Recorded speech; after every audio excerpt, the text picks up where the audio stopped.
Well, U.S. police have arrested several Occupy protesters in the cities of Oakland and Charlotte. Our streets! Our streets! It looks like! Show me what a police state looks like! This is what a police state looks like! Show me what a police state looks like! This is what a police state looks like! Wake up! Wake up! Wake up! Anti-corporate activists say 6 Oaklanders were arrested while staging a march to highlight police abuse and harassment. The rally was planned to be staged from Frank Ogawa Plaza outside City Hall to the Oakland Police Department. Protesters say police failed to give a dispersal order before chasing and beating them. Police also reportedly fired rubber bullets to disperse the protesters.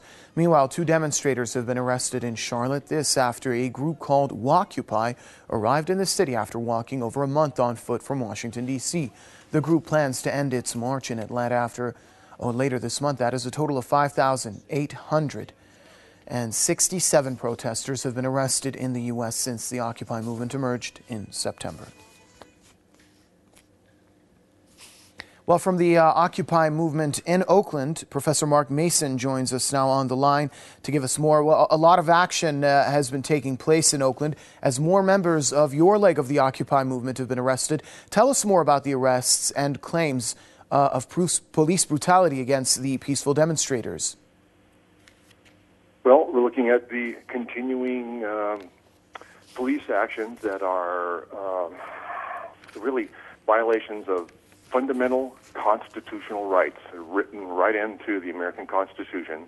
We have rights to freedom of assembly and the freedom of expression.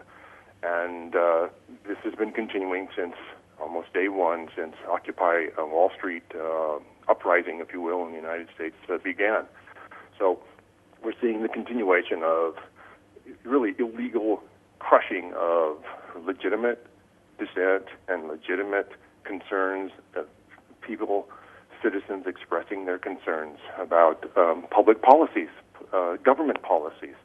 It is the height of hypocrisy that the United States goes around the world telling other people how to run a government, telling other people what democracy is, telling other people what human rights are.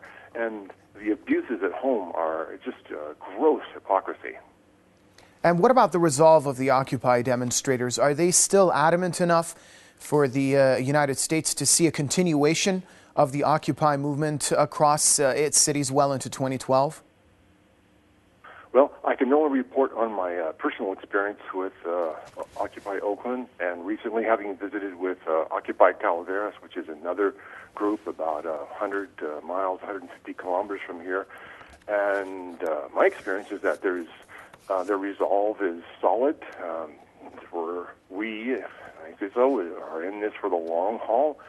I don't see any movement backing down, if you'd use those terms. I see strong reserve to continue on the class warfare fight. This is really astonishing, as we can see, is since the Arab Spring and the indignados of Spain, and now the occupiers of Oakland and Des Moines, Iowa, we're having really class warfare that's coming to the forefront, and it's not abating in any way.